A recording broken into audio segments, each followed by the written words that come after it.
once I start recording. Okay, did you get the message? Yeah, I think we're live. All right, I think we are live. So everybody, welcome to Immigration and Travel. My name is Sammy Ria, and I am your host. I'm very excited because this is my first podcast episode, and I have the pleasure and privilege to do it with my longtime friend Chris Rotas, who is currently in London. Am I correct in saying that? Yeah, I'm actually, if I pop my head out, my office is right across from Westminster Abbey, so it could be more central. Nice, nice. So, just to kind of explain to people what this podcast and every episode is going to be about is, interviewing people like Chris who have had the privilege to move to a country like the UK, more specifically England, and tell us how it has been to adapt to this new culture, and pretty much everything that has to do with not just adaptation process, but the food, work environment, pretty much things that I may not even have questions about that I hope to gather from people like him. So, Chris, what if you just want to tell the viewers or the listeners a little bit about your background, where you were born, and I guess how you came to this point in life. Sure. So, obviously, Sam, I think you nailed it in the introduction. I mean, we've known each other for what, 14, 15 years now. So I grew up in Sacramento, just like you. Actually, a little bit more on the outskirts, kind of more toward like the Auburn side for anyone that's in Northern California. But yeah, I was in Sacramento pretty much all my life growing up. Decided to go to school in South Bay, so Santa Clara area for anyone that knows, San Jose area. Love the Bay Area so much. I actually shot up north after I graduated. I studied finance with a little bit of emphasis on music on the side. Didn't do anything with that, but it was just kind of a nice fun thing to study. And then I spent about 4.5 years in San Francisco, which was great because I mean I think everyone when you finally move to like a big city, if you do like doing kind of bigger city things, it's a dream come true, right? Like you get to try a lot of different foods, get to meet a lot of different people from different walks of life, and I kind of wanted that in a more international scale. So I can go into my company in a second, but my company helped kind of get me to the stage right now where I'm talking to you 2 hour time zone away. Obviously you're in Jordan right now, but yeah, talking to you in London, it's kind of surreal still to think about 2 years later. Absolutely, and I know that obviously through our friendship, I know that you are of Greek descent. I don't know if you could tell the viewers, since it's obviously related, how your parents, is it your parents that came to America or is it your grandparents? I don't know if you want to tell the viewers or the listeners. Yeah, so my mom's side is I call it like German American. So I could not answer for the life of me when specifically they migrated over, but it's been a couple generations. My dad's side is the Greek side. That's a little bit more topical. So we come from a village about an hour away from the third biggest city in Greece. The area is like Napaktos, Patra, but the little village is called Kupaiki. And I think pretty much mid-war, my grandma migrated over, met my grandpa in the States. They settled, got married, and then my parents. Well, my dad's side, he was born in Sacramento, and actually at the age of 4, was sent back to the village for a year. So out of a group of my siblings, or sorry, my dad's siblings, he was the one that was kind of elected to go live in the village for about a year or so. I've never been to the village myself, so I probably shouldn't be one attesting to kind of what it's like, but it seems like a lot of goats, dairy products. You got one local church, one local discotheque, and like a liquor store. And aside from that, a few houses around. So yeah, that's a little bit more about kind of the national So background. so sorry, I may have missed it. Why did your dad have to go back? Was that something that your parents chose? I didn't really understand.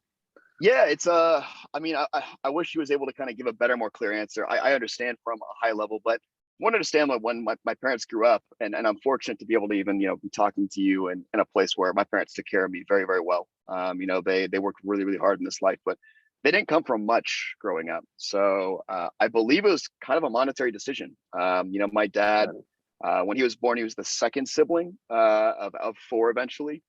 And they kind of needed places and ideas and creativity around, hey, how can we raise 4 kids in the household? Good idea, let's send one of them to Greece for a little bit. We got family out there, and the idea, of course, was to bring them back. I think it was either just shy of a year or pretty much a year, but yeah, it's kind of nice. I mean, it rooted him, so he's like many people in the States, right? Like, he's got an American accent, but I mean, he could turn it on just like that, the Greek, which is kind of crazy. And I would probably attribute a lot of that just to kind of his early upbringing. It's a great story. I haven't been to Greece yet, and the reason is because I feel like it's a country I need to dedicate at least 2 to 3 months to move there, hop around. I'm sure, like many countries around the world that get classified as like this one unified culture, I'm sure Greece is very different from region to region. So it's not like I can just go to Athens and be like, I went to Greece, guys. No, I really want to. Sometimes I look at my schedule like, okay, what country should I visit? And if I feel like, okay, I'm not ready to dedicate 2 months to a country just yet, then I will skip certain ones. So Greece is definitely one that's always kind of in the back of my mind, like, oh, especially being around. I'm not very far away from Greece, so I'm always like, I really want to go, but I'm not quite ready to be there for a month and a half to 2 months just yet. So Fair play. hopefully one day, God willing, I will be able to go and have a lot more of that Greek understanding that a lot of our friends, obviously we have a lot of mutual friends, and they are Yeah. have Greek descendancy. So I guess in relation to that, what do you think is the biggest difference between a Greek mentality and American mentality? Because you had the privilege of growing up in the United States, which I will tell the listeners, I love the United States. I love everything that country stands for. I am an immigrant myself, and I was born and raised in Colombia, and I have like a duality of a personality. Like when I need to be American, I and show some values and things that I need to stand for. I show my American side, and same with my Colombian side. So how is that for you? Like the mentality between the Greek and the Americans? Yeah, I think it's funny actually. I saw a picture last week. It was a snapshot of Europe, and I don't know where the data source is from, so someone can maybe fact check me here. But they did a little sample size of every country, and each country basically was a percentage of how many of their own citizens thought their country was the best. In Greece, I think took the cake at 89%. Spain was down to like 40. So the way I describe us is we're prideful to like almost a level of innocence. Like Okay. there's an element where I think can get a little bit obnoxious, I'm sure, depending on who you talk to. But really, like the way I describe kind of growing up around a lot of Greeks was sometimes it can kind of get a little bit like boisterous, crazy, but depending on kind of like the parties that you're at, the weddings. We do a lot of things kind of in lockstep with our church. So like a lot of kind of weaving in the religious fabric with, I'd say, the ethnic fabric. But the innocence kind of comes out where I think people want, like, this is a really weird thing to say, but they almost want, as we call xeni. Xeni means foreign in Greek. We want xeni to be part of us. So there's this element of kind of gratification when people can come to a party, not be able to speak any of the language, or step in line in a dance or something, and they kind of feel at home. And I've seen this universally. Like I started taking Greek lessons 2 years ago, actually, during the lockdown. Just kind of decided to kind of up my knowledge there. And when I was in Greece, actually this past year, I was pretty dumbfounded at how much I kind of broke the sentences and, like, ruined the language, as I would say, probably, ordering a gyro, or like, in a taxi cab, and just the effort mattered so much. Like, people were so happy that you're trying. It's this really cool kind of feeling of like, they want people to kind of understand them in a sense. So you didn't really that language proficiency wasn't really passed on from your parents, right? And it's something that I completely understand. When my mom and I first moved to the States, my brother had not been born yet. And I remember my mom always questioning, like, how can the parent of, if you're from, you bring this culture into the States, how can you not raise your sons and or your children and teach them the language? And then it was once she had my little brother in the United States that we realized it's much easier said than done. Like, some kids get it, some kids are just naturally good at picking up things or maybe formulating words and sentences.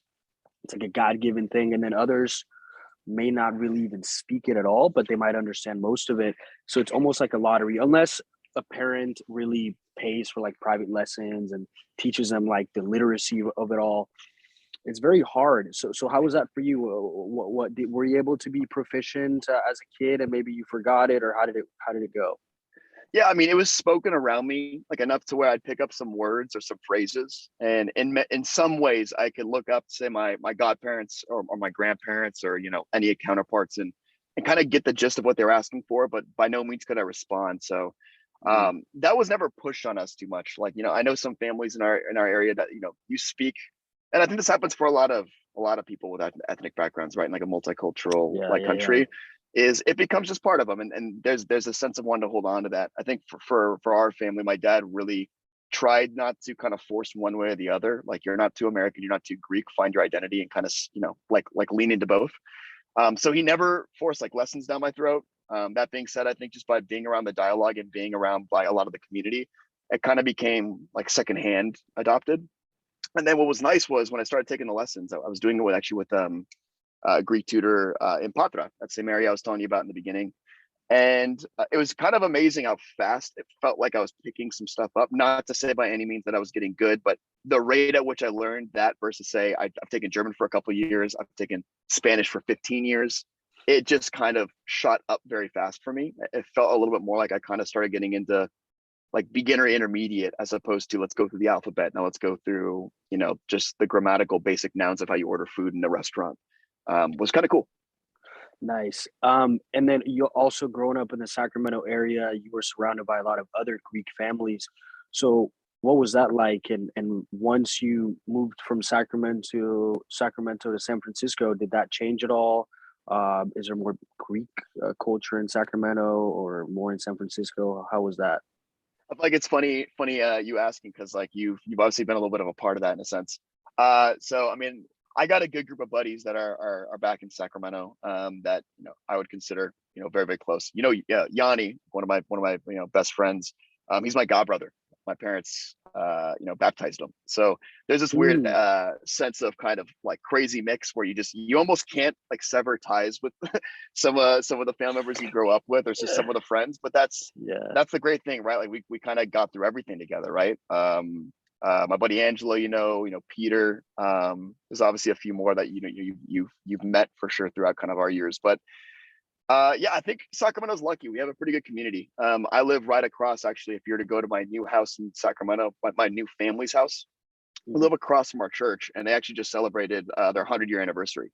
And just as much as it was like an opening kind of celebratory 100 years, is kind of like the magnitude of how many families just came there and this weird word of mouth. Because I think that happens a lot in immigrant culture. We don't talk that's about it a true. lot. Is this idea of like, hey, go here. Like this to us has kind of given us a nice community over the past couple of years. And I can imagine. I've never been an immigrant myself, but like I would go where probably I felt most comfortable. So, and San Francisco is kind of similar. I've been and I met a lot of the community out there too. It's a really really good base. I think California, all in all, is like NorCal and SoCal. They stay pretty close together. That and like really as you go over the East Coast is it's funny you kind of get like that Italian American, Irish American, like you kind of get this weird Greek American thing that I haven't seen so much on the West Coast, at least where it's kind of almost ingrained in the accent, or like you'll walk down the street and you'll see like the letters phonetically different. Right. Yeah, yeah. I don't know if that answered the question, but Yeah, yeah, it did. And so I guess just to touch base, like one last aspect of Greek mentality before we move on and talk about your move from San Francisco to where you currently are. What is the expectation of Greek families upon their children? Is it a very educated oriented expectation? Is it a very free expectation? And also mention to me when it comes to romance. So I guess the success. Do they want? Because maybe they're very traditional. They want their yeah. children to get married young. Do you think? How do you think the Greek mentality is in regards to those two? The work side of things, it's a hard one to answer because I've met so many different kinds of people across the board, right? Some people are more on the art side of things, like they're painters, or like they're poets, so like they definitely touch into like the artistic side. That's And I cool. know some really hardworking ones that hardworking doesn't always translate into like a desk suit job, right? But Right. some of the people that would go into like a big building in the middle of a city and bust out some finance for 8 or 9 hours. Right. um I think it's really tough to pinpoint. But I would say kind of what people do, like they're pretty going back to the pridefulness. There's passion in that, so I think people are pretty passionate about what they choose to do. And I would say like there's a little bit of traditionalism in some of the Greek households, but I haven't seen it be so super, especially in the States, like impending on people's ability to do what they want to do, even if grandma and grandpa feel very traditional about, hey, you should be doing this kind of work, or you should meet this kind of lady, or vice versa. Um, that's what being Americans being all about, right? Is having this kind of flexibility of you have this culture, you have this identity to hinge to, but it doesn't dictate your life, right? By no means is how you look or how your last name is spelled totally contingent upon how your life's supposed to unfold. So I think there's kind of nice beauty in that in a sense. Yeah. I think from the romance side, there's not much I can really give you advice there yet. But I would say traditionally, if you go back, like super, back to like, I mean, not too old, but like 1900s or before, there's an aspect of arranged marriages. There's an aspect of like, you kind of strategically, I'm sure, choose your spouse. Now it seems pretty in line with honestly anything a modern Western country does. It's like, you go through kind of the ebbs and flows of the dates, meet the parents, and then get the ring on it. Pretty nice, pretty nice.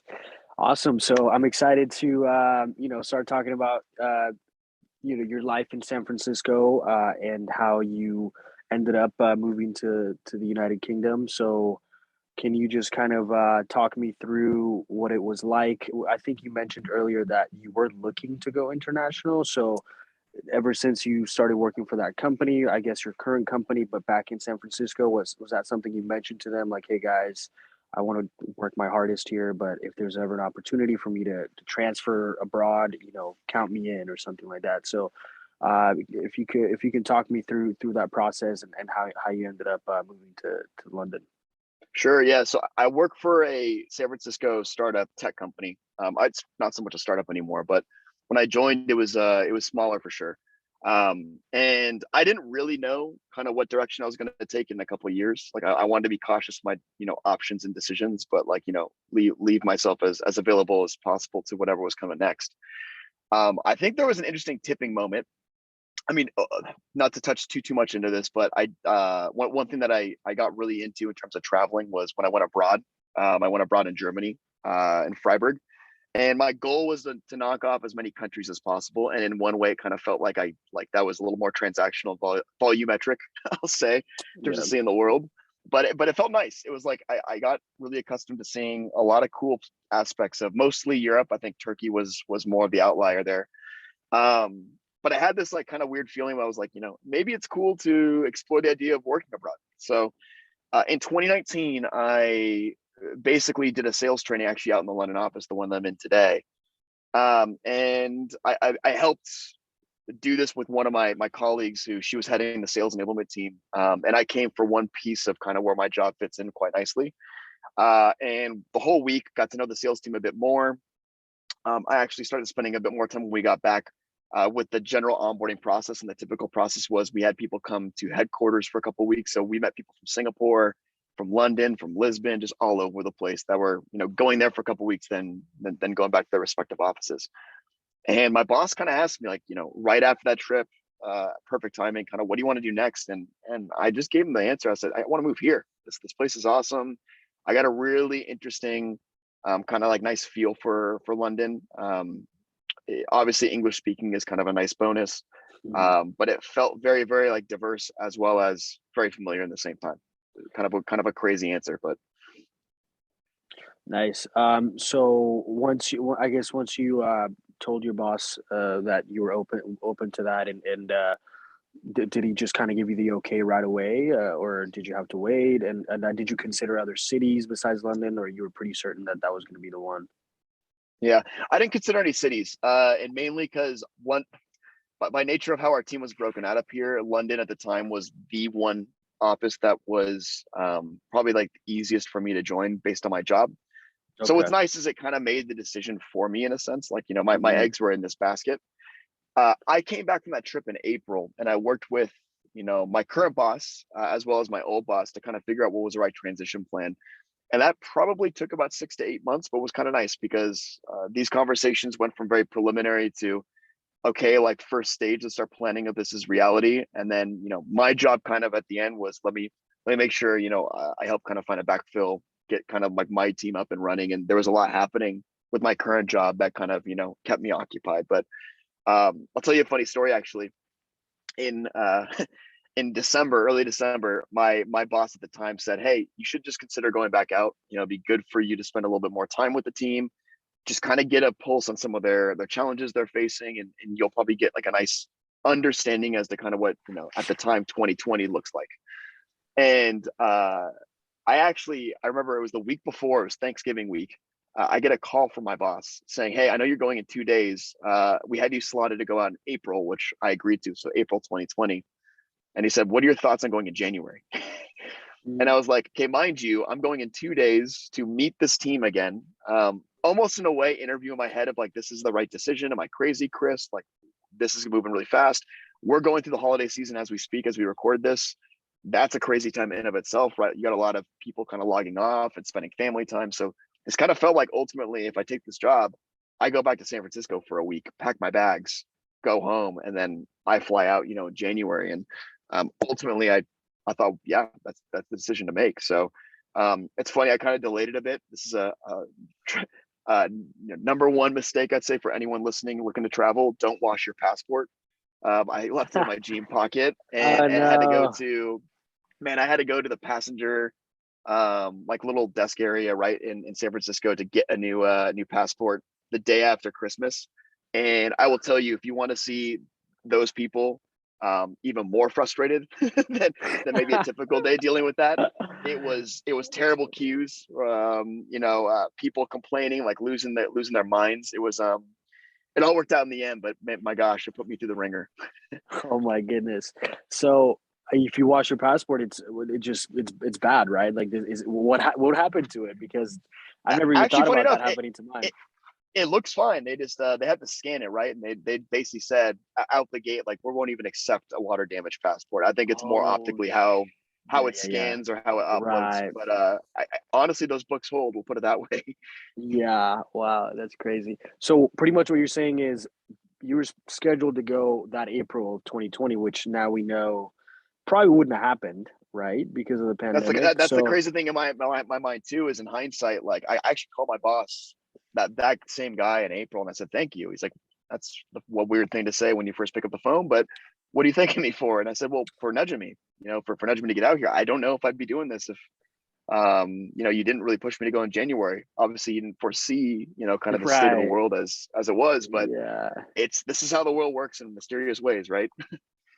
I mean, yeah, like you said, looking back, it's what a lucky a turn of events, I guess, before you knew what was about to unfold. So how was so I remember leaving Colombia and I lived there for 12 years. So I know 12 years old sounds like you're still a child, but I feel like in my generation in Colombia, we grew up very quickly. So I remember, I don't know, my mom letting me be like this. I would roam the streets of Bogota and I would go to my aunt's house, cousin's place. And, it's a big city. And I had a lot of freedom and I felt like I grew up really fast. I felt like I could just do things on my own that maybe in the States you need to wait till you're 18 or 20 years old to do. And the goodbye was the hardest. I mean, this is a little bit different for you, but I was moving. I didn't know when I was going to see my family and friends. And almost like you, I moved very quickly. In like 2 weeks, my mom was like, "Hey, blah blah blah blah blah." I'll leave the story for later. That's why I'm not giving details. But blah blah blah blah. We're leaving in the next week or two, and I was just like, it didn't hit me when she said that, but the actual goodbye was like, oh man, like I started crying like I've never cried before. I was 12 years old, even though I just said that I felt like I was a lot older than that. I was still a kid. I was still emotional about it. So how did it feel I'm sure you were excited. I'm sure you were also sad. How did you feel at that moment when you said goodbye to your parents and everybody Yeah, I else, I mean, guess? it's my friends kind of knew for a while I wanted to do this, and I would like to describe probably kind of my outlook on life, at least up until this moment. It's been a little bit more like, you know, um, independence, not the right word always, because independent can mean a lot of things, but I'm kind of comfortable doing this right now, right? Like, I'm kind of comfortable picking up a bag a week or two down the line, so Yeah. long as it's a calculated decision. Like, I'm Yep. not gonna, whimsically probably drop what I'm doing. There's an element where I evaluate in my head, hey, do I have money in the bank? Do I have a place to stay? So it's probably something in the middle between like, being able to backpack, say the world, and really need to sit and plan a trip for a year. But I was fine with it. Like mentally, actually, it wasn't that tough. Saying bye to my parents was harder than I thought because I've even though living, just 80 to 100 miles away, I never really had to kind of do this before. Like, when's the next time I'm going to come home? Obviously, between some holidays, like that was the plan. But yeah, I remember like seeing my mom actually, like, shed some tears, and I started doing the same. And people who know me know I'm not much of a Yeah. crier. Yeah. It just kind of came naturally. But Yeah. no, it's they've had so much faith in me. I mean, they got me to where I am today. I think a lot of people, have the blessing to say that, and it's true across the board for so many. So I'm really happy that they pushed me to kind of be where I was at, and they kind of mentally got me prepared in a sense to make these crazy decisions and own them. My mom's always been into travel. My dad's always been into kind of like giving 110%, making sure that every day is a new day. I think that that quote, right? If you can wake up and change 1% for the better, you end up becoming a lot better of a person over time versus trying to go from 0 to 1,000. I think That's true. he helped me kind of think that way a little bit as my career developed. So it was a perfect time for me, honestly. It was perfect time for a new challenge, perfect time for me to kind of just write a new chapter in the book. And yeah, I'm so happy I did it. So I definitely understand like not being ready for that moment. You said you're not much of a crier, and then the moment starts to happen. You're like, It is this hits, it? man. It hits Dude, so out of nowhere.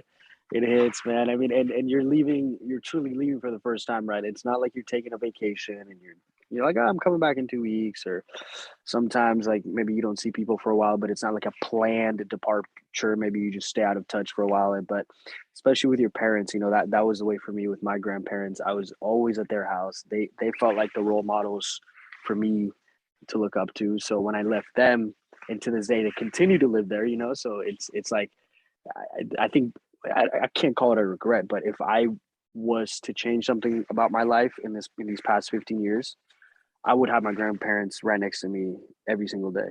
So you do have to make sacrifices, and they aren't getting younger.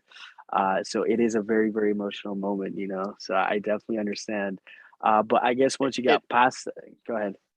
No, I was gonna say one thing I haven't even mentioned, which is kind of crazy and it happened very last minute before I moved, was uh, it's very I wouldn't say very rare, but it feels more rare in the States than maybe back, in some other people's respective countries. But you might know this actually, we live on a block in Sacramento with like 30 of my family members. Oof, Actually, like no joke, like my aunt and I had uncle across the no street, idea. No, I had no idea. my great That's grandparents down the crazy. street or their equivalents, like Yeah, just a lot of family. And for me, actually, I was fine kind of checking in, calling them, texting them, and then like seeing them for the holidays. Where I got the most FOMO was when I started getting here and started getting FaceTimes where they're in the backyard hanging out with like 20 of them, a yeah, spontaneous Sunday night, making like a pizza in the pizza oven or something. And I'm like, man, this is what being away from the family like actually feels like. I can't just drive and see them for a day. So that was kind of yeah. a crazy shock too, just the broader extended family sense. Absolutely. So once you got past the whole goodbye thing and packed your bags, how was I'm sure your company had a lot of things arranged for you. And actually, let me ask you about that. What was the entire process of actually getting there and settling in?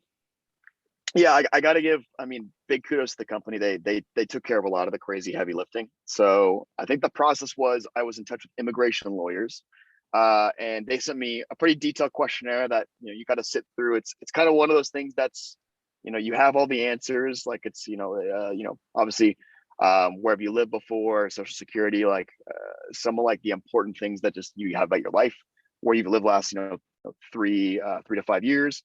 Um, but it's such a new doc, you kind of take your time on it. I'll say I took like probably Um, twice as long as I should have. And then I think they set up an appointment for me to get my visa checked out, which was pretty easy, to be honest. I wouldn't say easy in terms of getting it, but easy in terms of the process. I went into the like this the UK's office that they had headquartered in San Francisco. Got my picture. I think they sent that with a 48-hour to 72-hour turnaround as to a yes or no decision. wow. Got the green light. The So passport, honestly, like that was obviously expedited, right? Like if you're doing that outside of a company sponsoring you, I'm sure that's a very long and I guess uncertain process, right? Yeah. And again, I'm fortunate. I'm sure like 99% of the immigration stories that are probably, you've heard, or many people have heard, it's not like this. Like company sponsorship can be one of many ways. I happen to get, really, really good treatment, probably because the onus was, hey, you're moving very quick. I actually ended up obviously stiff arming myself into needing to find a new passport. So that took a few more weeks kind of off the load. But honestly, I was out here from the decision was made officially mid-December. Like when I got back, I kind of had that week, talked to my boss, and I was out here for I think Jan 19. Wow. Okay. And so you get there, and what did the office get you a place? Did they give you some funds to get the place? How did that go? Yeah, I ended up getting a place. The company helped sponsor just for a month or so while I looked around. So it was Mm, somewhere a little bit more central, close to the office. We're based in Waterloo here in London, which for anyone who's been to London, it's actually like right near the London Eye. So oh, it's a nice nice. it's a nice I guess feature to walk past every single day. Yeah, that is. And then I opted to, after a month, start looking for places around and landed in what I think was a nice neighborhood for pretty much about a year and a half. I just moved out of it, unfortunately, 2 weeks ago, but it was a great time. Okay, so how long do you think that it took you to settle in? I mean, I know I've been to London. It's a very international city. It definitely lives up to its reputation for one of the most renowned cities in the world. Did you? How long did it take for you to feel at home? It's a funny question because I kind of feel both ways very, very quickly. Sorry, 1 second, just getting a ring. Um, on one end, I feel like I got very acclimated quickly, and it's hard not to bring up COVID, obviously, in this podcast. Yeah, Um, but on one end, like this idea for the first time ever, even as a tech company, right? Like I've worked from home before, but this idea of working from home daily really amplified getting to know your corner, your desk, that extra office that you always needed, or your very small apartment that you realize you need to upgrade, like tomorrow. So for me, when I moved to this neighborhood called Clapham, which is South London, and I absolutely loved the aspect of kind of getting to know that part of town. It's for anyone that's ever been down to Clapham, it's like one main high street with a few side streets of like these really quaint, typical brick townhouses that you would see. I mean, it's like everything looks the same and different all at the same time. yeah. And then as it leads into what they call the common meaning the kind of like the park. There's a beautiful little park over there, and really what I was able to do was get coffees between some calls, or I got in the habit of doing my runs or workouts at lunch, just running around the common, and that kind of felt like that's something you couldn't do aside from maybe a weekend here and there. So that was really nice. On the flip side, I mean, I spent a lot of time in Clapham where I wasn't coming up to Central or other neighborhoods when things locked down, because I mean, putting ourselves back in the mindset of what first lockdown was different from second and third is, we had no idea what this thing was. So, honestly, for a couple months, it was like kind of almost new for me to go down some of the same streets before. But everyone went through that, right? Like back in our hometowns, that happened everywhere. I could tell when I was talking to my family in Sacramento, or those in San Francisco. So there was a really weird mix of like really get to know kind of where you're living. Um, London being a pretty like I'd say lateral city, meaning pretty widespread. Like you can cover some distance between the city limits. Yeah, it was kind of new for me to explore for probably longer than what I anticipate if I move, no lockdown. Put it that So way. what you're saying is you got to know that part of town that where you lived very, very well, but because of COVID, you were not able to really enjoy what the rest of London and the freedom to move around. I don't know what the regulations were in the UK when it first hit. Was it? I was in actually in Las Vegas when when the lockdown occurred last year, um, and I know that in California, people everything shut down. So, and I know other countries were fining people if they went outside. How Yeah. drastic or how mild was it where you were? The UK was really interesting to me, and this is kind of my take. And again, I think that some people have different views on it.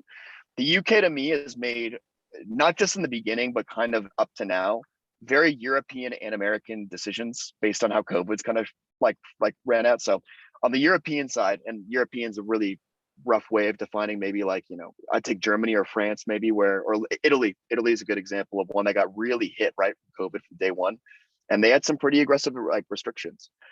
So as you know, a European country like London, sorry, the UK and London specifically had to really act in terms of like, what are we going to do from a kind of being like a neighbor of these countries' perspective, especially given how many inbound and outbound flights are taking place daily to this place. It's very much a hub of the Yep. Western world, right? And on the American side, I mean, I use the American side as like it's a little bit more open, it's a little more free and liberal. And the UK still kind of had these policies that were still flexible in a sense. I'd say aside from what just was announced, last week, which was Plan B, meaning that there's tougher work restrictions and a few more things that are back in place. For the most part, like, for a couple months up until last week, people with, the vaccination would walk around and there wasn't much checking. If they checked, you just pulled the app up. Face masks weren't necessarily, required. If people felt comfortable, they put it on. And there's also this element too that was you'd sit next to someone with a face mask, someone without. Very much like anywhere else in the world, I didn't really feel like anyone had any issues with that. Put it that way. It felt like this weird mix of like they kind of had to respond for kind of due diligence reasons of being a very very multicultural international place. At the Right. same time, they kind of held on to this idea of like, well, there's autonomy, and we don't want to feel the ripple effects of a total lockdown. But I would say the first couple lockdowns are rough. First one was tough on anyone. I would say technically there was a second lockdown for a month. It only lasted in November, and the third one was the hardest for me. If anyone's been to the UK, it's very cold and the sun sets very quickly in winter, Yeah. like almost too quickly. And I think that lockdown lasted from mid-December, so like right around now last year, all the way to April, which was a long time. Wow, that is a long time. I kind of I don't follow the UK like politics and how they're dealing with lockdowns and COVID restrictions, but I do follow, as you know, my team Arsenal from London, and Finsbury based Park, baby. yeah, literally, I love that's it was actually a dream of mine to be able to go to Finsbury Park and like walk down the street where you can see the Emirates Stadium in North London. It was Well, it's a probably cool to, area. It's a really to cool this area. day the best area and the best feeling that I've ever had. And sorry, there's some noise in the back. I apologize.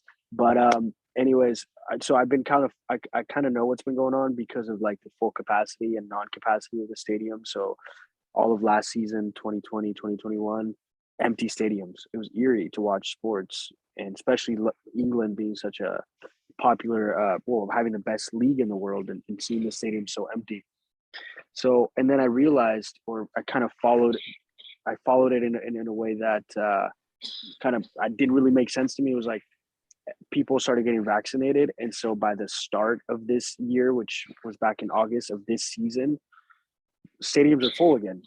There was almost like, then I remember last year it was empty, and then they tried bringing in like 2,000 fans into these 60,000 capacity. So you have like almost nobody in there, but it's still 2,000 people. And then all of a sudden something would happen, and they'd be like, okay, nobody can come in anymore. But then there was like a very fine line of like, okay, season ended, summer happened, and now this year it's like at full capacity. Is that what is was that reflected upon the society? Like ever since maybe August, everything is back to normal. I think there's a little bit of trickery that went on the first couple of years. So the first year, I remember when the bars opened up. I should call them pubs, otherwise some Brit's going to hear this and ostracize me forever. The pubs opened actually July 4th. For any Americans out there, obviously Okay, that's perfect for that's a big you. birth. Big Perfect birthday for you. for us, right? So we actually threw a little bit of a flat party, which was pretty fun. And then from there, I just remember for a couple months it was open, and summer in general, right? Like rates drop a little bit by kind of the weather, and people are traveling, which I guess on one end of COVID isn't that good, but there's kind of this constant movement and your friend group's not always there. So there is an element like you kind of mix less with people that you're probably talking to all the time, or maybe more, who knows? But obviously the second lockdown kind of hit. This year was actually quite similar. I think when the borders opened again, I remember coming back from the States in June, and for obviously you're an avid football fan, the Euros were going off, and the UK made it to the finals, Yes. which was crazy energy. I mean, it was the first time I think in a few decades, right, that's happened. Yeah. And I mean, I remember, this is a little bit of a sad COVID story. uh, People got so rowdy, got so excited, and this is right when Delta was kind of running rampant during the summertime. And I remember going to one of my buddy's birthday parties. We ended up watching, I think, the finals the next day, and I think 8 or 9 of us actually got COVID from the same party, the Oh Delta my strain. gosh, And really? mind you, most of them had their first jab, called the jab out here. I Yeah. had my full vaccination, so I mean that was my first time. I was like, well, I'm not invincible to this thing yet. But there's an element of trickery in a sense, like, oh, well, it's summer, we're kind of over this. And even though it kind of spiked a little bit, like I wasn't obviously the only one, it was kind of going around some friend circles, kind of weaned off a little bit. And then people, followed in suit to travel. I actually ended up going to Greece 3 weeks later. I had that trip planned, and I was very happy that I got COVID at the time I got COVID, because that 2 week period of testing out of it meant I can properly kind of get ready for packing, which was a bit of a bigger trip. So yeah, I think there was the element of, we're through it.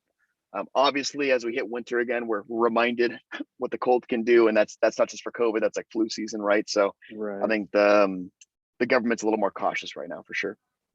I mean, it's great. Kind of what do you call it? A polar opposite, I guess. Going to Egypt and seeing that nobody cared about COVID, because I talked to a lot of people. I said, "How was COVID last year here?"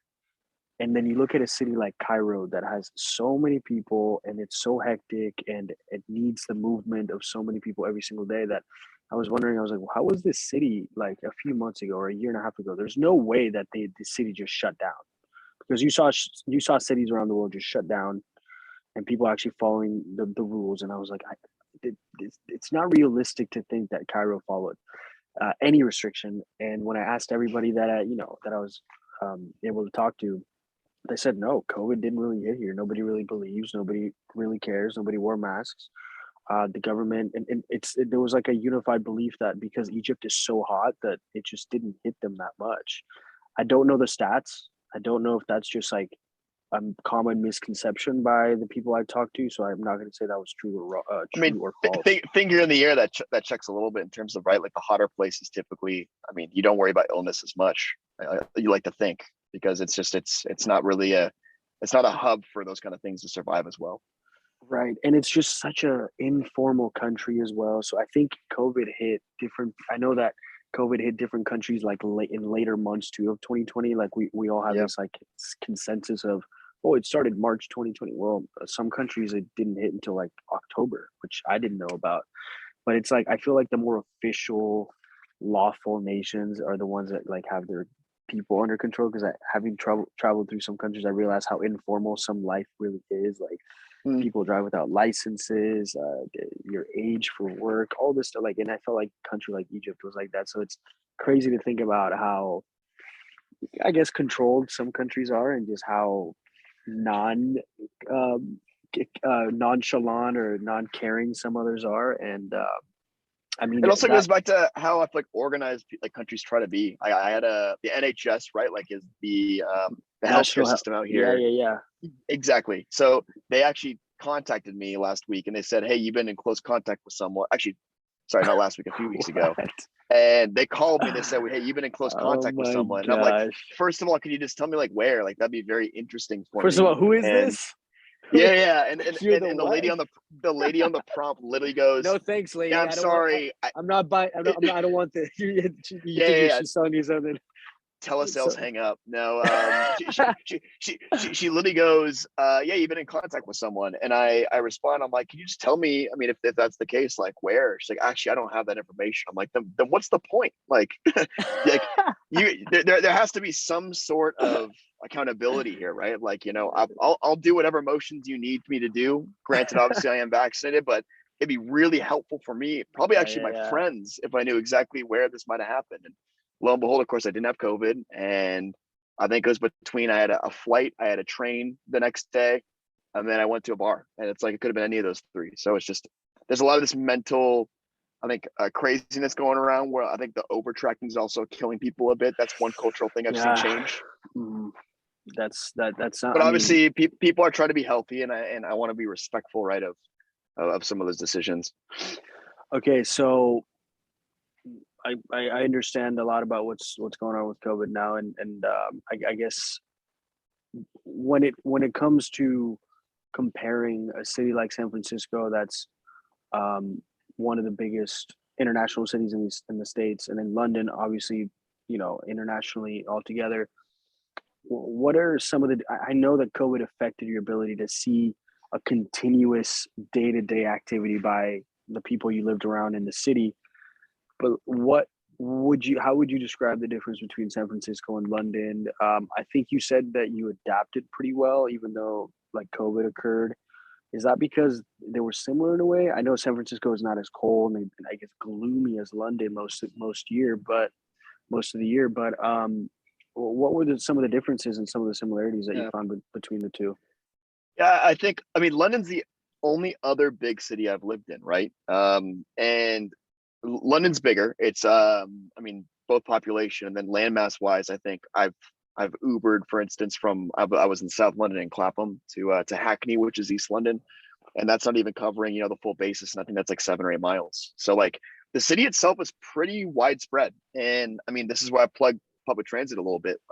The tube was awesome. Even my first 3 months where I take it before they kind of shut it down for a little bit, or people were skeptical of taking it, it taught me everything about the city. It's like a Yeah, grid system. There's an element of some lines are snaking or circling around, but I mean, I feel pretty confident in most of the city for the most part. I think the more I go north or west, I'm sure some people would tell me otherwise, but um, I felt like one, it was just pretty widely expansive. And I don't know, I was listening to another podcast, I think Smartless, if you've ever heard of that one, and Sandra Bullock was on, and I think I learned this on the podcast that she grew up in Germany for a while, and she said something that I think actually rang really true. I was in the office thinking about this as I literally looked at Big Ben at Parliament, was just being in Europe.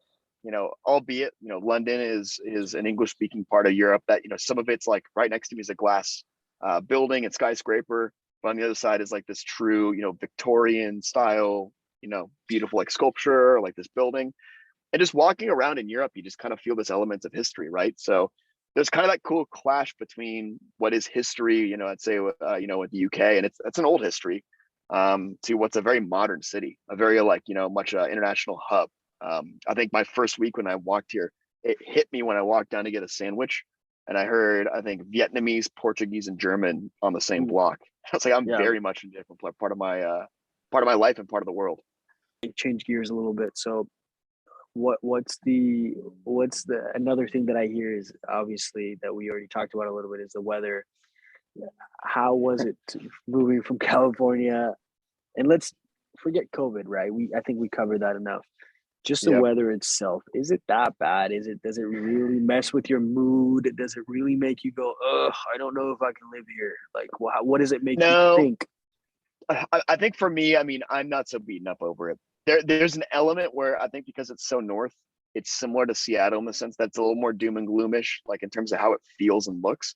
I'll be very honest, very hot take for anyone who's either lived in London or visited a few times might call me out for this.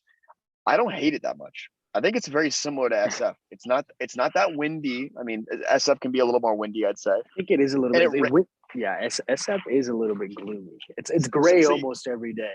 100%. But you pull up the weather forecast here, and it might say 5 out of 7 days are going to rain, and that could be anywhere from like one day showering for like an hour to the other 4 days have a 70% chance of rain, and that sprinkles for like 2 hours, and then the sun comes out later. It's like I've Mm, noticed it rains a lot here, and it's a little bit more. It's an island, right? It's got kind of a weird place on the map at where it is, so I'm sure it's getting a lot of like currents or whatever meteorologists are dubbing what makes this place unique.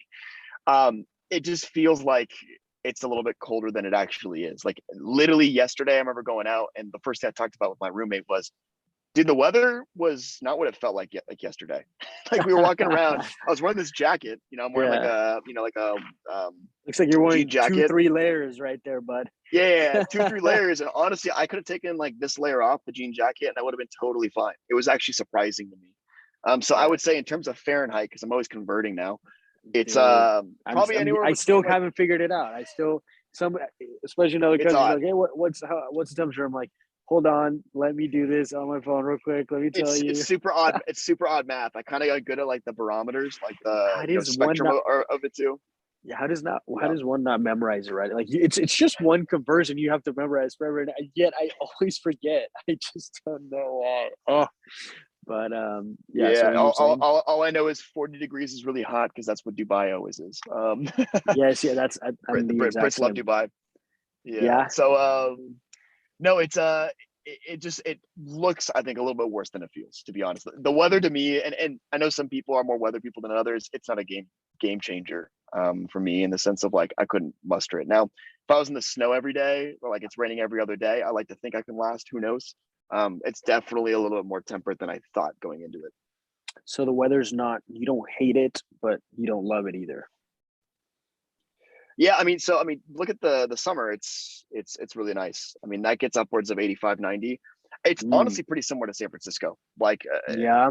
not identical, but it feels like, based on the weather patterns, it's more on that wavelength than not. With the exception of that Indian summer that they talk about, right? Like the September, October timeframe where it starts getting very, very nice out of the blue, and probably July is the opposite. It's pretty fine. It's like anywhere between 30 degrees on its lowest of lows and 90 degrees on its highest of highs, And I mean give or that's kind take a of few. yeah, and that's kind of why I wanted to choose you to do the interview because I felt are there two cities that are more similar that are two different completely different places of the world, San Francisco and London. When you think of like, okay, find me an equivalent and I give you a city.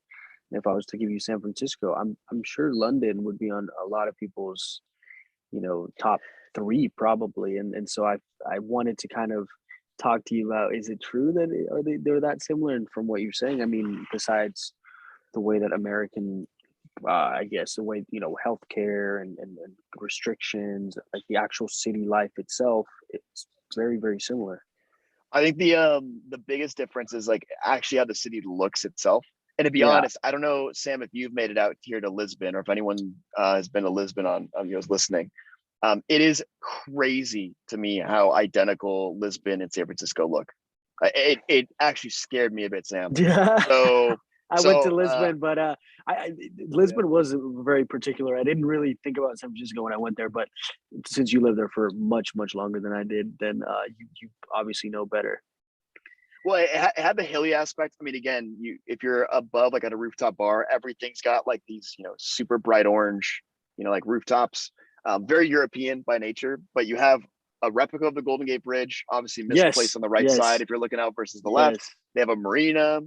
Um, that like, not, I'm getting into this a little bit, but even like how steep the hills were, it Yeah. kind of just felt like, oh, this is legitimately like, me walking from my house to the local deli. They had a tram system that felt a lot more like San Francisco just by kind of like walking around than this city.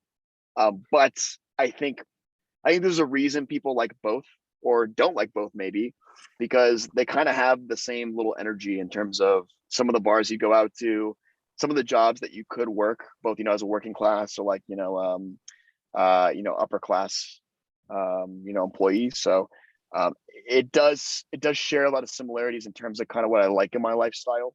But by no means does it feel like it looks the same. So yeah, so it feels. So you're saying it feels the same, but it's not quite the same. It doesn't. It's not doesn't look. The city itself, the architecture is not the same. There's unspoken similarities in a sense, right? Like some people, it took me a while to kind of get it out of me, if that makes sense. And that's something that I always give San Francisco credit for. Is I think, as you know, people in our area like to criticize it because of homeless. I don't know why Sacramento and San Francisco don't get along. They're like two little brothers. Sacramento's a less known brother, but we're always like San Francisco. It always seems to be critical, and I don't want to mention the homeless population thing again because I think it's an every city problem. So you can Yeah. talk about San Francisco, but you can also say, well, this happens here and here and here. But it's more like I don't know. I don't know what it is that there's so much criticism for, but man, I actually lost my train of thought. I was gonna go Very good. tie back I back think you're to spot on. London. I think one is just how expensive it can be in the Bay, and to be honest, like the Bay's outdone itself. It's really tough to I be remembered. I working like a remembered. decent job. Yeah. what I was gonna say is, okay, so yeah, we tend to criticize it a lot, but the actual city of San Francisco, the beauty Yeah, that that city is, like, I remember waking up every single stunning. before. It's just stunning. You never get it never gets old when you're even driving through the city and you look at everything when you're as if it's the Golden Gate Bridge or the Bay Bridge, or if it's, I mean, and it's, you always seem to find new angles of the city wherever you go. It's not, you can't really repeat the same angle unless you live there and you look at the same place. It depends where you're driving, but you always seem Yeah. to get a new glimpse and be like, wow, this, or if the sun is hitting from one angle one day and maybe another the next day. So I think it's something that is, and it's obviously the most European looking city of I think of the States. I mean, can you compare it to any other city in the States that's more No, no, like? I put it quite similar. I have not been to New York enough to even put New York in a similar context. And to be honest, I Not the actually probably same though, yeah. I rave about London being similar in terms of its cosmopolitan feel. The 5 days I did spend in New York, it felt like just a lot more people in general, but like the international aspect also was pretty present too. I think San Francisco to me feels a little more homey in a sense. I see. Yeah. So I was gonna say, just to compare like the features of San Francisco and London. So you would say London just captured your imagination more in terms of beauty, or? Yeah, I mean, what's nice is if for anyone that comes to London or who's looking to plan a trip, there's a ton of beauty, like just a lots of parks across the board. It's actually a very big biking city. I don't bike Mm-hmm. too much myself, but lots of opportunity to kind of get around the city and traverse just kind of different like terrains. Right down south, a little bit to the west of me, I believe, is where I used to live was Wimbledon. And Wimbledon Commons known to be a pretty spacious area that you can go run for a couple miles or go bike for a couple miles. And then obviously for anyone that's commuted from Heathrow or Gatwick or anywhere else outside the city, it's only green. That's all that it is. I mean, you got a few houses here and there, like little towns, but most of the UK is a pretty green spot, which is I actually very much like kind of the uh what the kind of the feel is outside of the city and what they brought into it to make it kind of feel that way. And then also, I mean, obviously the architecture, like there's elements, some parts of it with the glass buildings and whatnot. I mean, it feels like any other city, but they do a good job of weaving in some of the history that you definitely feel. I actually played tourist for the first time on Saturday, and went to Tower of London. It took me 2 years. It's like this 1,000-year-old like what's the word I'm looking for? Basically complex, like castle complex where the monarchy used to live. Terrible history, by the way, for anyone who wants to read up. It's a bunch of executions and like backstabbers. But I mean, they had the crown jewels there, and it's like it's right next to the Tower Bridge, which people think is the London Bridge. Anyone knows that big, nice bridge? That's actually called the Tower Bridge. And you got that all next to all these, glass skyscrapers. It's kind of crazy. It's this weird kind of fusion of two worlds. So I'm gonna, I guess, move on to the aspect of living in Europe and itself. And I know that the UK had the Brexit stuff go on, and they're not part of the European Union anymore. But being in Europe, it really gives you a lot of flexibility, especially in terms of traveling to other countries, right? And cool thing about Europe is it's like, each country's got its own thing, its own culture, language, which is something in the US we don't really do. Like, you don't see a lot of people try. I mean, you will see the occasional spring breaker go from California to Miami, go all the way across. And also, I mean, the cost of flights and the cost of travel in the States it really discourages people from moving too far. Um, so is that something you were excited about before going to London? I'm sure you thought about the city itself and the everyday life, but you must have also thought, well, every weekend I can take a trip down to Switzerland. I can take a trip down to, I don't know, anywhere. So anywhere in Europe, at least. Yeah. How is that? Was that something you envisioned before, or was that something you kind of got there and like, Yeah. I oh mean, wow, like? the first year I definitely wanted to travel a lot more than obviously COVID kind of presented. Now that being said, I think I made do with a lot of like the kind of last minute trips that myself and maybe a few friends decided to do. So one trip that I really enjoyed, it was the only place I went aside from the US and the UK, was last year. I spent basically shy of a month of in Italy. And what we did was we booked a few Airbnbs between Rome, Florence, Milan, Lake Como, Venice. And I worked every day. Like, I mean, Yeah. I fully got like a setup. Like my job was to find a nice Airbnb where my company would know that I'm online and working. But the difference is instead of going on a run, around the common, like I told you, it's around the Coliseum. And I did that like 4 times. And I was like, oh That's my gosh, awesome. it's kind of crazy to like, you kind of feel like those kind of staple things that you would see in a city, like these monuments. You kind of walk by once, maybe twice, and you kind of check it off the list or go inside it, right? It was kind of cool just to live that life a little bit. I did the same thing with Greece this year, and then I did a week in Portugal, a little bit more flexible this year on the travel, and I did actually a weekend in Krakow. That was Yeah. kind of a last minute 20-pound flight to go to Krakow just for 4 days, and my gosh, I mean, it was one of the best decisions I made. It's crazy how many. I'm curious how many other cities like that exist. We'll put it that way. Yeah, I think that's the best thing about Europe. And anytime that it's funny because when you meet other travelers, you don't have to break anything down for them. They know, they actually teach you, hey, well, this is where you should go, and this is the next city you should visit. When you go back to the States and you talk to people, it's like you're the guy giving the speech. You're the guy breaking things down for them, telling them, and they can never quite believe how cheap flights are in Europe, and just how flexible things are, and just having the passport, one passport lets you into all these different countries. And really, I think something that I'm jealous about is if in the States we were able to, I mean, think about it. If you're a college kid in any of these European countries, you can, if you have enough money, I guess, like take a weekend trip to a different place, a completely different place, have an Yeah, amazing weekend, and come back and get ready to do academic stuff or get your stuff done on the next Monday. And it's something that in the States, it's like it really matters where you live. Like your city matters because 100%. you're gonna have your fun there, you're gonna have your routine there, and that's part of the reason that I was like, okay, I need to break free from like this American like territorialism. Like, I love America. I love like how city how I've had a great time in Sacramento and a couple other cities, but it's like that is if you were to ask me why would you want to move to Europe, I'd be like, because every weekend would be different for me. If I Y- was to have a You know, regular job, then that would yeah. be my number one motivator. Like every weekend a different trip.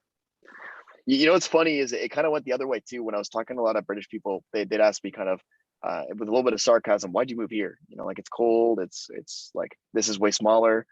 And I think actually the US overwhelms a lot of people, but in like a way that they want to get to understand it. So I know a lot of people who've been to the States like 3 times. They've only been to Miami, New York, and say like Chicago. And it's like, man, you have missed thousands of miles between even that in California. Yep. And oh my gosh, in Chicago, did you go to this one bar? Oh, you missed out. Like, it's crazy. I think for us on the flip side, it's like, man, crossing off Europe would be really difficult in and of itself, or even half of it, right? Like that's pretty expensive, and it's a lot of time to do to plan a trip like that. But in a weird way, it's kind of nice to have like an understanding of what we're going into. I played a game with some of my reps that I work with, where I asked if it was a city or state, and some of them obviously for some reason they just didn't know some of the states, and I don't That's knock them for it. hilarious. It's like we have a bunch of places that none of them will ever probably visit ever, and it's Right. not a knock on the US. There's just so much to see in the US. It's kind of actually clouded and confusing, I think, for them, which kind of humbled me a bit and made me appreciate a lot of kind of growing up in the States. You learn a lot about a big part of the world.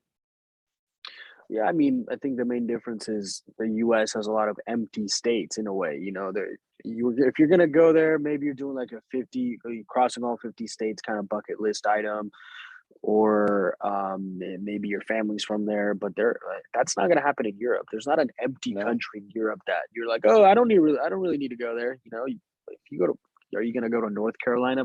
Are you gonna go to South? Are you gonna go to Wisconsin? You, as a tourist, probably not. And if you are, that might even be too expensive to go. So it's like, oh, I'm going to go to Yeah. Wisconsin. It's a $350 round trip. Why would you ever do that? It just makes absolutely no sense. So I looked into why I looked into why flights are a bit cheaper in Europe, and I think there's a movement when it comes to the atmosphere. It's more eco-friendly. That obviously planes can affect the global warming, And so being, on land, and it is more, it costs more because of that element, you know. And even between countries, it's crazy to me. Like when I think I booked my flight to move over 4 days before I flew. And granted, this is pre-COVID, so I mean, tickets are, you can't even try to find like consistent ticket deals these days. But I think it was $250 for me to fly one way from Norwegian Air from San Francisco to London.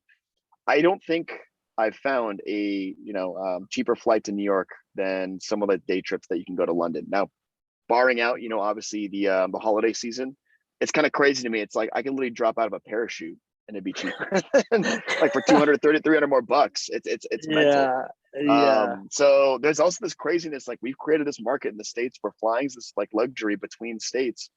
But even going somewhere else, I mean, I did Mexico City a couple years ago, and that was $300. I think I booked that a month before.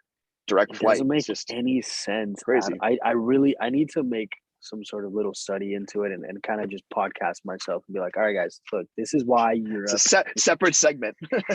Yes, because you're Yeah. right. Like you can go to Mexico and I've seen, I track really cheap flights, and I see Mexico for 190 round trip, and then the same price for Sacramento to San Diego. Doesn't make any sense. It's crazy to me, and they're operating like what, a couple flights a day from the same airport. So Yeah, something's rigged. it's incredible. So would you say, okay, so actually update us on your situation. So for anybody who will listen to this, whether it's now or many, many, many years in the future, I don't know what you're about to tell me. You're going to update me with what the next step in your life is. I have a funny feeling that you're moving back, but am I correct in saying that? I actually moved back in 4 days.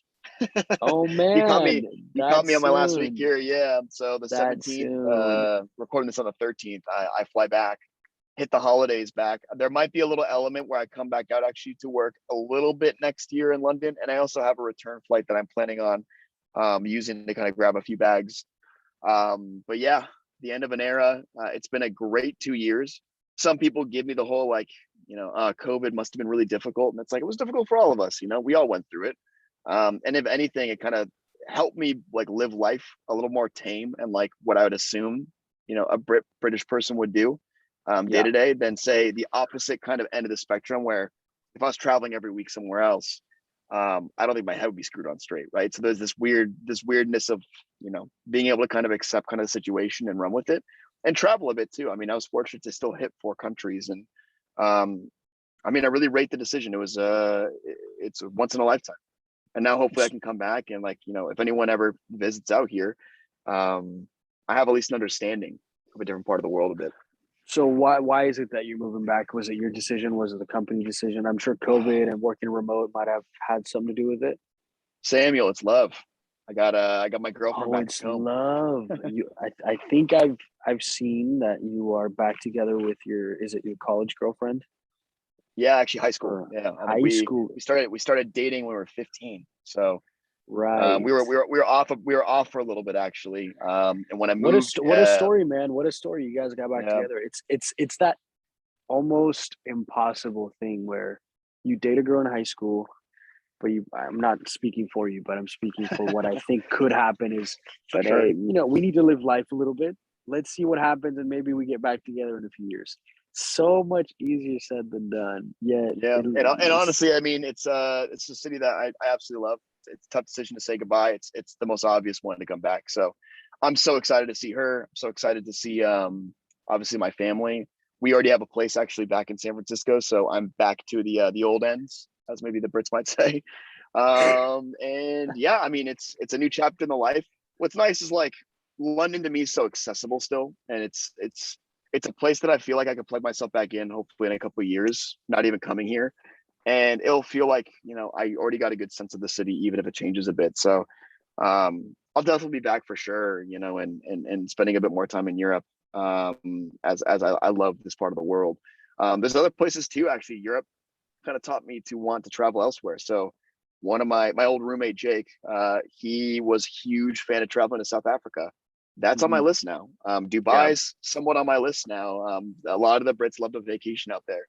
And then the amount of good Asian kind of fusion culture over here, and the amount of people that like it's kind of crazy. You kind of get 1 or 2 trips. Some people do the whole backpack and road trip after, university studies in the States, and many do the backpack trip in, Asia from England. And that one Mm. sounds really cool to me. So not to say I'm going to go backpacking tomorrow, but I got a lot of the world that I still got to check off. I haven't done any of those places before. Right. It's a big world, let me tell you, man. I've been bouncing around for a while, and I still, it's almost like I'm not even looking back. I'm still looking ahead to see how many more.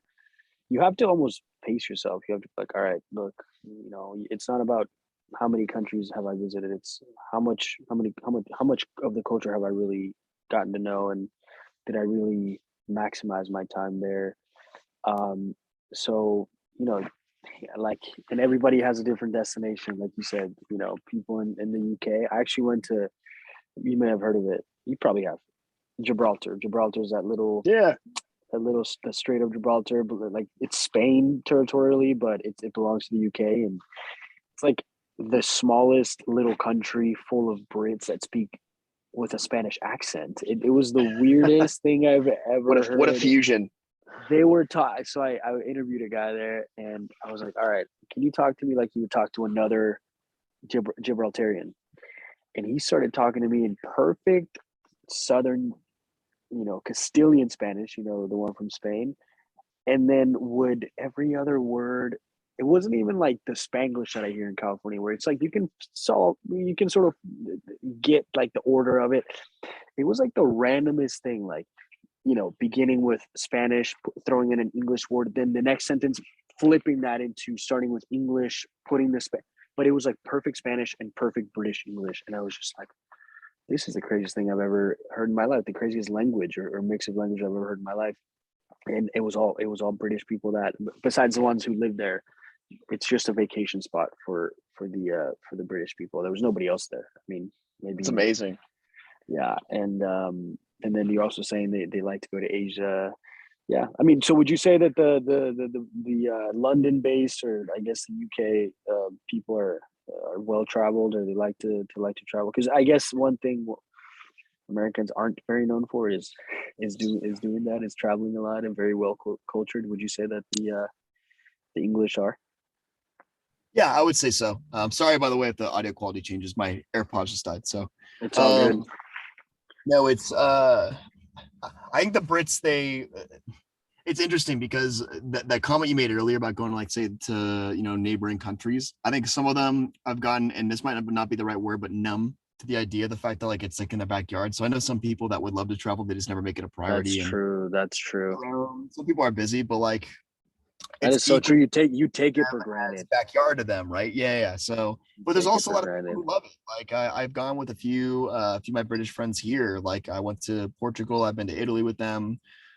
Krakow we did with a few Americans, and then I went with my American buddy who lives in the UK, to Greece for a little bit. So it's just so easy to get around, and even in the UK, I think last week I went to a going away like party for one of our team members that's moving to the States actually, and she lives 2 hours away in Lincoln.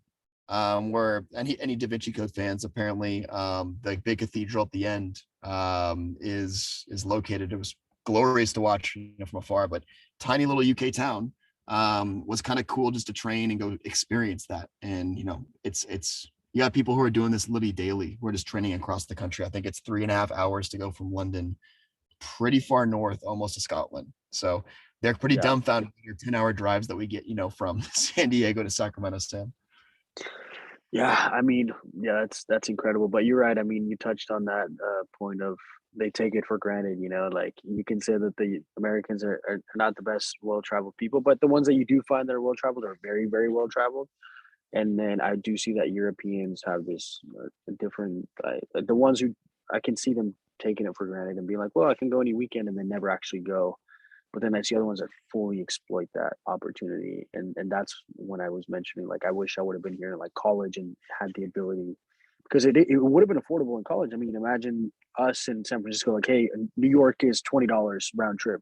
Well, let's go. I mean, why not? We could easily, but we don't get that privilege. So that's cool, man. So you're moving back because of your girlfriend then. Yeah, we're really excited. We got a spots in the marina. It's my first time living there. Did you want to Um, move back to San Francisco? Or did you think about moving somewhere else? we had in our head a little bit to explore a few other options. I think Sacramento was a dead giveaway for both of us in hindsight when we were thinking about it because our families are so close. She's also from Sacramento, right? So Yeah. proximity matters, and for me, being away for a couple of years, especially in this crazy couple of years of COVID, um, it was like a no-brainer for us. So yeah, it was kind of an easy decision after mulling it over, but the beginning process was like, we should explore other options.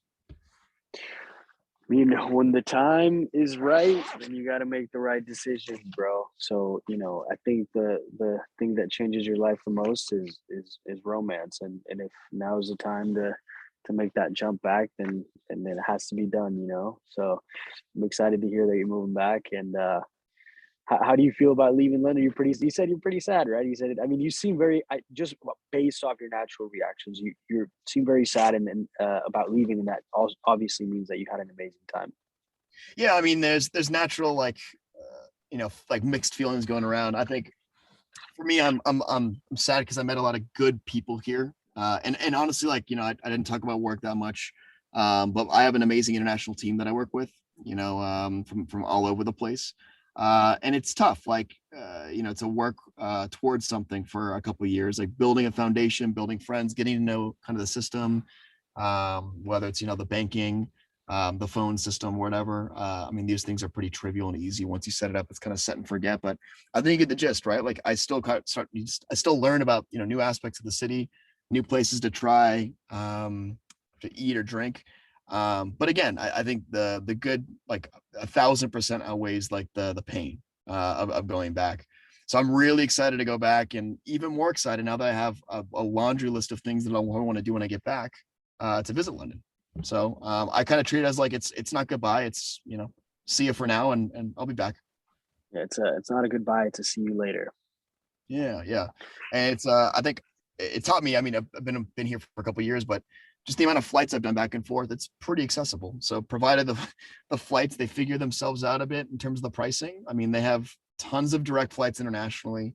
It's a super easy process to get into the country. Obviously, with COVID aside, these things might change, but I've been used to doing the e-gates. You like walk up, you literally scan your passport. Yep. They put the Americans actually in the EU line. I think they have the EU flag, they have the British flag, and they have the American flag in like one other country. And it's like this weird grouping system of like, we already trust you and we know exactly what we're getting. Go. Yeah.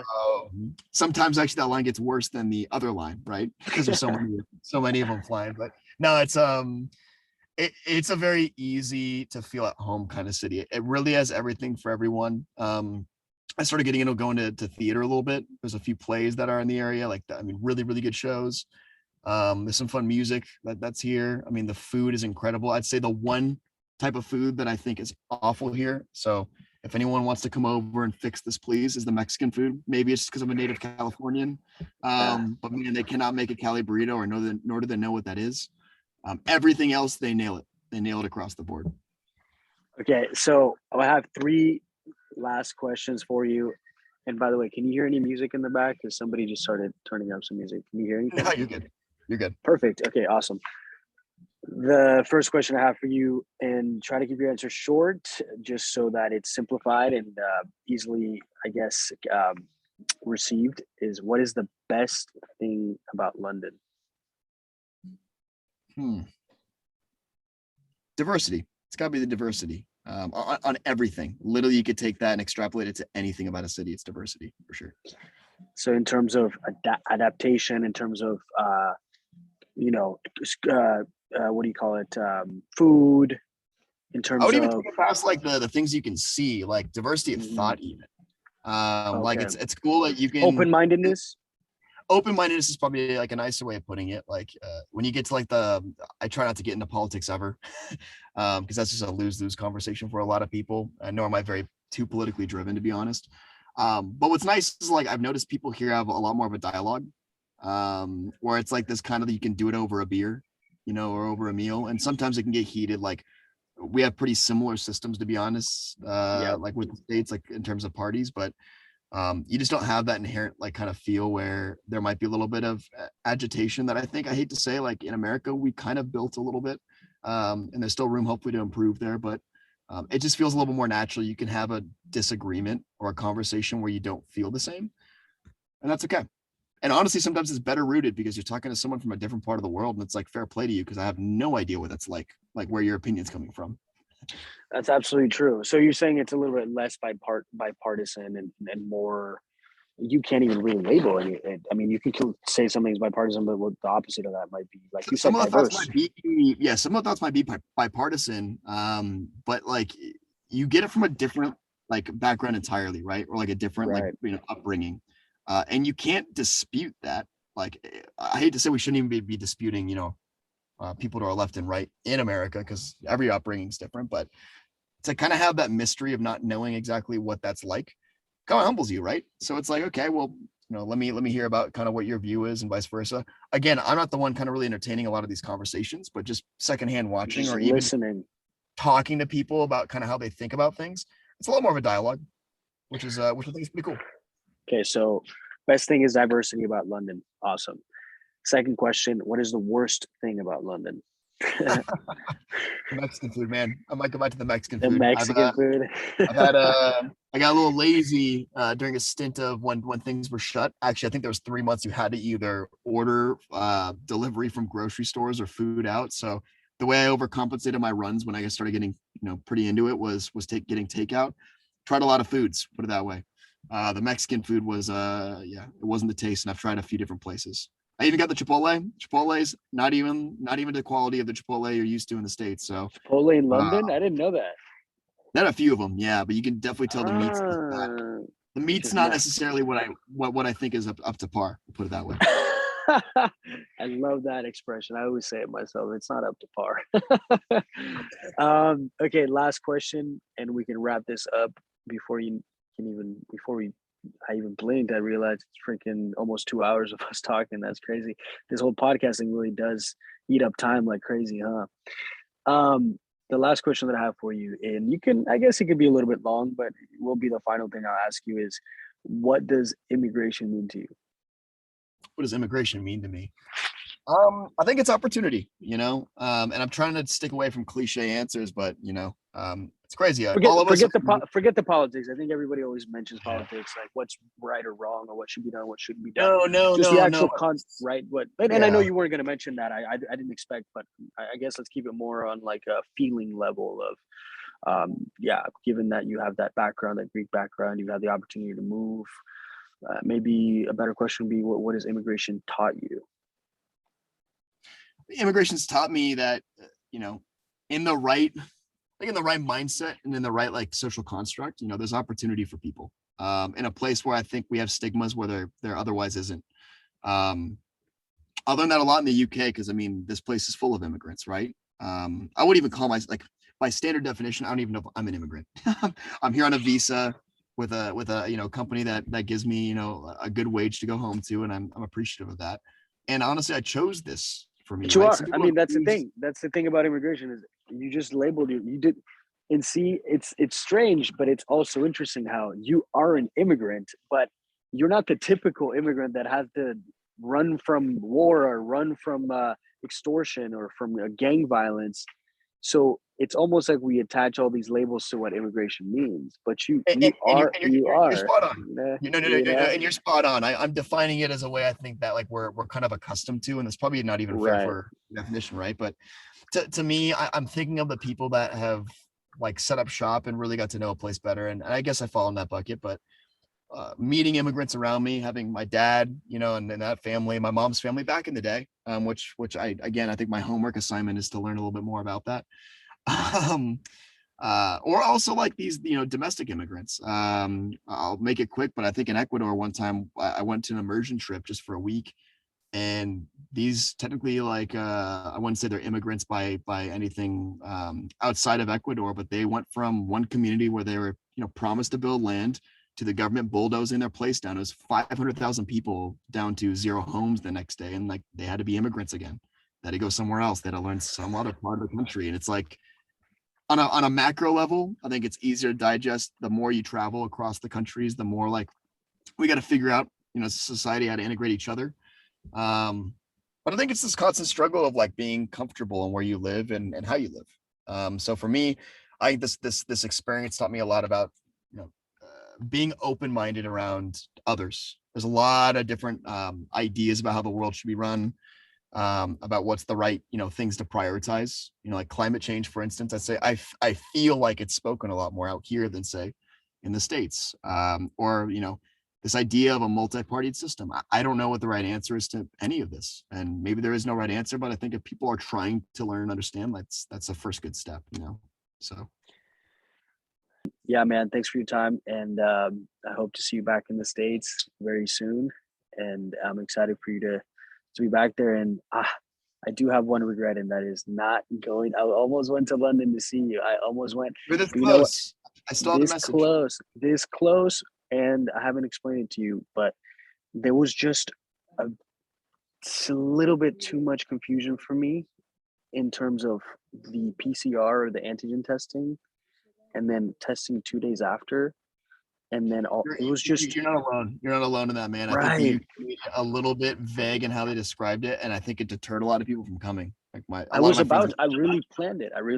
And then I said, oh, but then Egypt is just a QR code. So why I do want to go to London, but it's like I go there for a week and I have to maybe spend however much money on 2 tests, and then on the way back out, maybe spend another €80. I don't even know. Oh, sorry, pounds or however much it is there. So it really does discourage people from coming in, which I mean, rightfully so. That's probably what they're trying to do as well.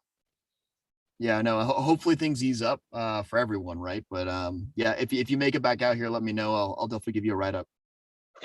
Yes, absolutely, man. Well, Chris, thank you so much. I will be analyzing this podcast, seeing if I need to make any edits. Hopefully, this whole conversation gets posted. But like I said, excited for you, and I hope to see you back in the States very soon, my friend. Sam, thanks again. Enjoy your travels, and yeah, awesome job that you kicked this thing off. I'm honored to be the first. Yes, sir, man. And that's how I live. I don't even know who's gonna be first, who's gonna be next. I feel like you were the perfect first candidate. It also has to do with like the mood of the day. I was like, I feel like Chris tomorrow. I could just call him up, get this thing rolling, and I think I was putting too much thought into it too. Like I need to set this and this and this up. No. All I need to do is do exactly what we just did, or have somebody in person, put on a freaking tape recorder, whatever, and just do a conversation. It's very natural. So this thing is going to hopefully share a lot of stories. And yeah, man, hopefully one day we look back at this one and go, damn, like you were the first, man. That's crazy, right? But yeah. I'm doing it for me. I'm doing it because it's my passion, man. It fills my soul, and I was very, very captivated by the story. So thanks, man. Keep it up, man. I really appreciate it. You have a good one, right? All right, my friend. Yeah. All right, brother. See ya. Bye-bye.